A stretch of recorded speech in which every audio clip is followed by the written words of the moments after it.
Dave Dahm here at King's Paddle Sports.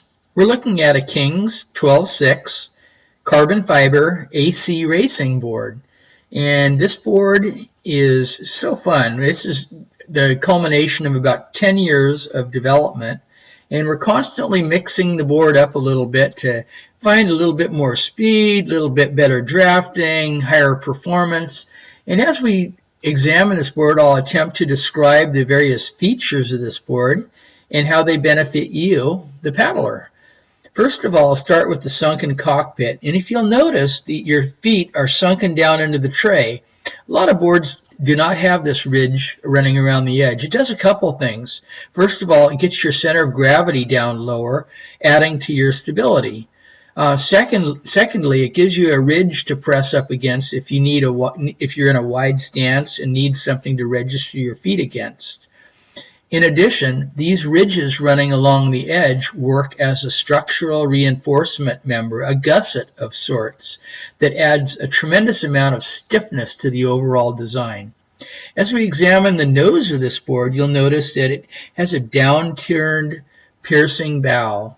It will both cut and pierce. It has a slight radius on the bottom, preventing it from fouling on seaweed and other marine growth. On the foredeck, you'll notice that it is thicker in the very tip here than it is in the cockpit. That gives you tremendous buoyancy in the front portion of the board. So should the nose dive and chop downwinding, it will pop right up due to the buoyancy up there. Another nice feature, if you notice the deck here, it has a V deck. I'll turn on some alternate surface shading to better illustrate that for you. The V deck, water and air molecules cling to curved surfaces. So if this were a round deck, it would work like the wing on an airplane. When the wind blows across the deck, it would simply grab the board and push it any which way it wants. Same with the water. The water can run down this rather than building up over that round surface. And the ridgeline adds to the strength of this board, the stiffness. You notice that we slope the cockpit up. Your stance will be right about the balance point, the handle right here. That's where the board is designed to function. If we go back to the design screen and we look at this bottom view and we drop in a buoyancy line at a nominal 1 3/4 inches, you'll notice that in this view down here, the nose is designed so that when you stand on it, the water line will come up to about 1 3/4 inches. The tail will have a nice generous bit of daylight so that it doesn't leave any kind of a signature in the water as you're moving through the water. That's an ideal place for people to draft. If you leave some kind of a footprint behind you, sure enough, someone's going to drop in there. If we look at the bow, it's designed so that the bow just touches the water when the board is loaded with your body weight. And each board really needs to be fit to each person's skill and body size. As we examine the bottom of this board, you'll notice it has a very slight ridge running down the front. That keeps the board tracking nice and straight.